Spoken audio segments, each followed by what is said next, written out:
kaunist peohungulisest Pärnu kontserdimajast. President on selle tähtsa päeva puhul siia palunud üle 800 külalise.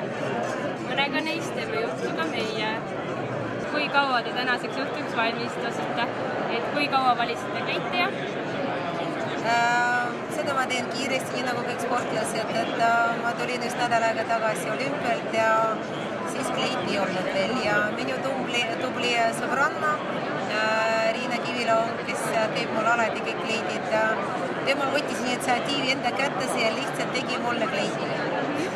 Ta teab minu maitsed ja ma olen täiesti rahul, väga ilus kleit. Siis enne tänast õhtut ei olnud oma kleiti näinud? Mul ei ole vaja proovida, ta juba tunneb niivõrd hästi mind, et lihtsalt täna sain kätte valmis kleiti. Minu jaoks ei olnud väga keerukad. Me paneme oma rahvuriided selga ja siis esimene murre on, kuidas üle saame. Kui ilm on ilus, aga meil on sellepärast hea meil käib praegu siis, kui hea ilm on, käib lennuk. Ja siis, kui ilm on natukene segamini, siis me tuleme õljukiga, siis saame bussiga edasi ja me kohale. Ja võrreldes eelmiste aastatega, kas tänane vastuvõtt on natukene erilisem, soojem? Nad on kõik erinevad, nad on kõik omapärased ja ma ei hakka võrdlema, üks on parem kui teine, et kõik on väga head ja head nad on erinevad, kui oleks iga. Väga ilus oli. Väga soga soe vastuvõtt ja südamlik ja kõik see presidendi kõne ja kõik oli väga suurepärane, nii et mina ei leia mitte ühte viga. Ja see oli sellist kummaline kontsert, aga minu arvates see oli juba selle poolest huvitav, et siin ei olnud palju ja kõva muusikat, ei olnud sellist traditsioonilist muusikat. Aga samaks see oli väga südamlik ja vägagi lähedane, muidugi hakkas see peale nii võimsalt, sest vägevat pilli kui orel ei ole olemas ja pole kunagi kasutatud.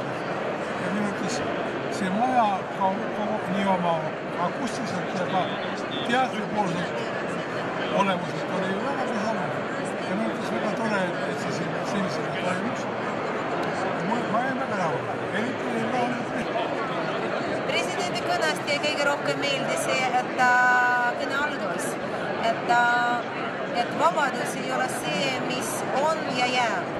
Et vabadus ei saa olla igav. Et vabadus on vaja hoida värskena, hinnata kõrgelt ja osata kaitsta. See mul jäi igal juhul päris sügavalt sisse.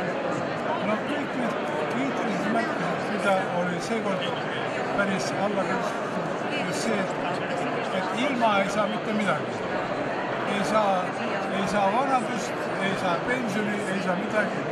Ja mina pean seda väga õigeks, sest ma ei tõtta nii-öelda sinna kalmistada. Seepärast ma tahaksin ja olen oma elus ainult saanud rõõmu töö tegemisest, kui selle tööks, selle nimi on töö. Minu see on suur privileeg, et ma saan juhatada muusikat ja jagada